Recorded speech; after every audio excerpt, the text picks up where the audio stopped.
साल 2010 के आसपास की बात है कि एक लड़का जो कि 10,000 रुपये प्रति महीना के हिसाब से नौकरी करता था, लेकिन जिसके यहाँ नौकरी करता था उसका जो बॉस होता है, उसका जो बहुत बड़ी मात्रा में पैसा होता था, उसको जमा करने के लिए वह बैंक में जाया करता था।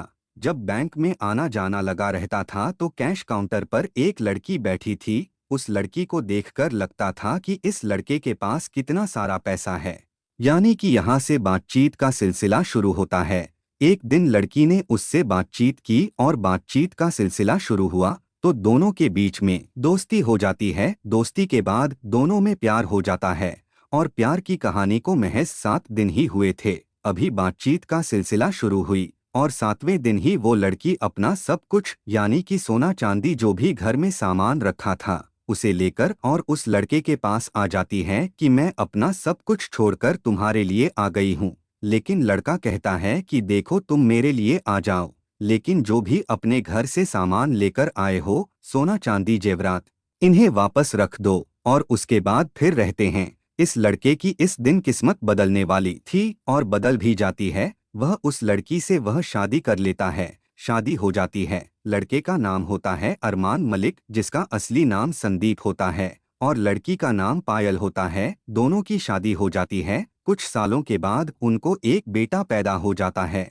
और बेटा जब पैदा होता है तो उसके पैदा होने के दिन जिस दिन के अवतारिक होती है उस दिन यह जन्मदिन मना रहे थे। उसमें कुछ मेहमान भी आए थे और मेहमान यानी कि एक खास मेहमान आया था, उसकी पत्नी पायल की खास दोस्त जिसका नाम कृतिका होता है। अब कृतिका देखते ही अरमान मलिक के मन में दिल में प्यार उमड़ जाता है और जैसे 7 दिन में पायल मालिक से शादी हो जाती है, उसी के बाद फिर 7 दिन लगते हैं इस कृतिका मालिक से भी शादी होने में। अब एक व्यक्ति की 2 पत्नियों और 2 पत्नियों का मामला कुछ ऐसा होता है। कहते हैं कि हिंदू रीति रिवाज के हिसाब से एक आदमी 2 शादियां नहीं कर सकता, लेकिन अरमान मलिक जिसका नाम संदीप होता है वह खुद एक इंटरव्यू में कहता है कि वह जाट कम्युनिटी से बिलोंग करता है। अब जाट होते हुए वह एक हिंदू यानी कि सनातन धर्म को मानने वाला 2 शादियां कैसे कर सकता है। इस पर काफी बवाल भी होता है, चर्चा भी हो जाती है। लेकिन अब फिलहाल वह फिर से कंट्रोवर्सी में फंस जाता है और 2019 का एक मामला था कि इस अरमान मलिक ने अपनी नौकरानी के साथ रेप किया था। आज इस कहानी के माध्यम से यह कहानी जानने की कोशिश करेंगे। शादी कैसे हुई, आखिरकार इसने उस लड़की के साथ बलात्कार किया था या नहीं किया था, क्या मामला है, इसी पर आज चर्चा करेंगे और जानने की कोशिश करेंगे।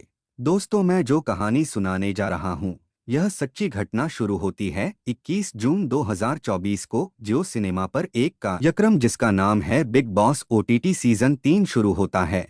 और इस सीजन में एक व्यक्ति जिसका नाम होता है अरमान मलिक और असली नाम होता है संदीप, वह अपनी 2 पत्नियों यानी कि पायल मालिक और कृतिका मलिक के साथ इस कार्यक्रम में शामिल होता है। इसको भी सेलेक्ट किया जाता है ताकि यह बिग बॉस में खेल सके। अब यहाँ जो भी एक प्रक्रिया होती है, किसी को नॉमिनेट करना होता है, किसको कब बाहर निकलना होता है और वह कैसे निकलता है, पब्लिक के लोग कैसे उसे बचाते हैं, यह सब प्रक्रिया चलती रहती है।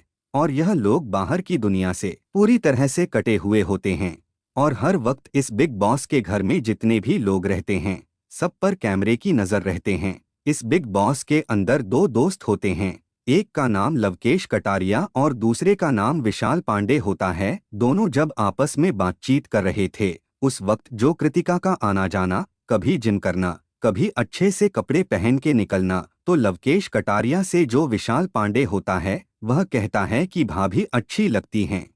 बस उसने धीरे से कान में यह कहते हुए कहा कि भाभी अच्छी लगती हैं। जब यह बात लवकेश कटारिया के कानों तक जाती है तो लवकेश कटारिया इस पर थोड़ा सा एतराज करते हैं। लेकिन जैसे लवकेश कटारिया ने इस बात को सुना था अपने कानों से, लेकिन कैमरे सुन भी रहे थे और कैमरे देख भी रहे थे, वह वहां पर पूरी तरह से रिकॉर्ड हो जाता है। अब लवकेश कटारिया के पेट में दर्द होने लगता है कि इस बात को बताना चाहिए और यह बात पहुंच जाती है अरमान मलिक के पास। अरमान मलिक के पास जब बात पहुंचती है तो इसका रूप थोड़ा सा बदल जाता है और जैसे रूप बदलता है अरमान मलिक को गुस्सा आने लगता है कि उसकी बीवी पर यह कमेंट किया गया था। उसे लगा कि मेरी बीवी के ऊपर यानी कि कृतिका के ऊपर उसने कमेंट किया है। और उसकी इसमें बहुत ज्यादा बेइज्जती हो गई है और नारी का यहाँ सम्मान नहीं हो रहा है। अब अरमान मलिक को इतना गुस्सा आ जाता है कि अपने गुस्से को वह शांत नहीं कर पाते। पहले तो विशाल पांडे को बुरा भला कहने लगते हैं, गाली गलौज तक नौबत जाती है और जब बात गाली गलौज की नौबत तक आती है, इसी दौरान में अरमान विशाल को जोर का थप्पड़ मार देता है।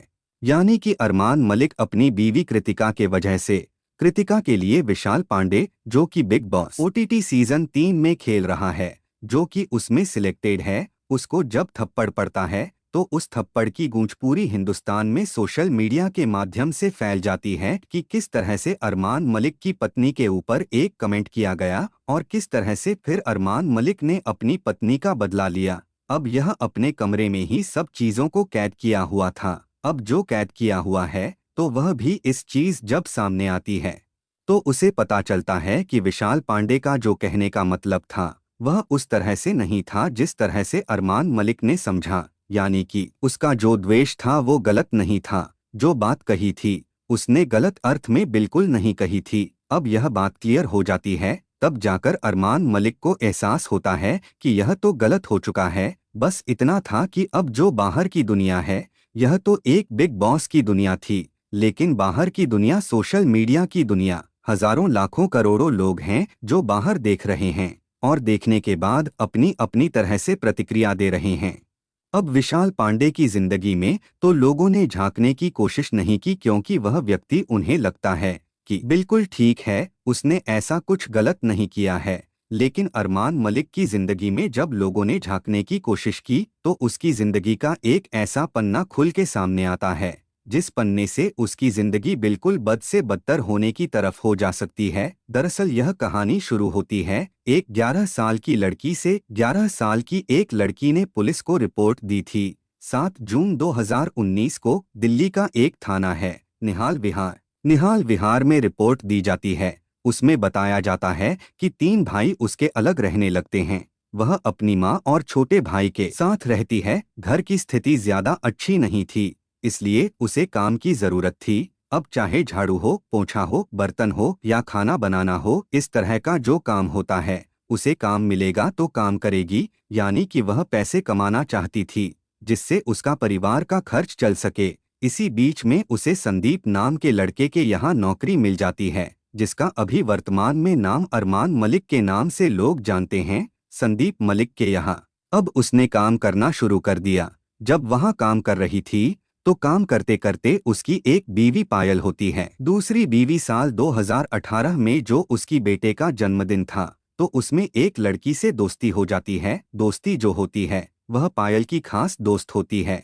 अब पायल की खास दोस्त के साथ शादी कर लेता है 7 दिन में, जैसे कि उसने अपनी पहली पत्नी के साथ शादी की थी। कुल मिलाकर यहाँ पर यह परिवार रहता है। एक व्यक्ति है जिसकी 2 पत्नियां हैं, एक बेटा है जिसका नाम चीकू है और उस चीकू की देखभाल के लिए, घर के साफ सफाई के लिए 11 साल की नौकरानी रहती है।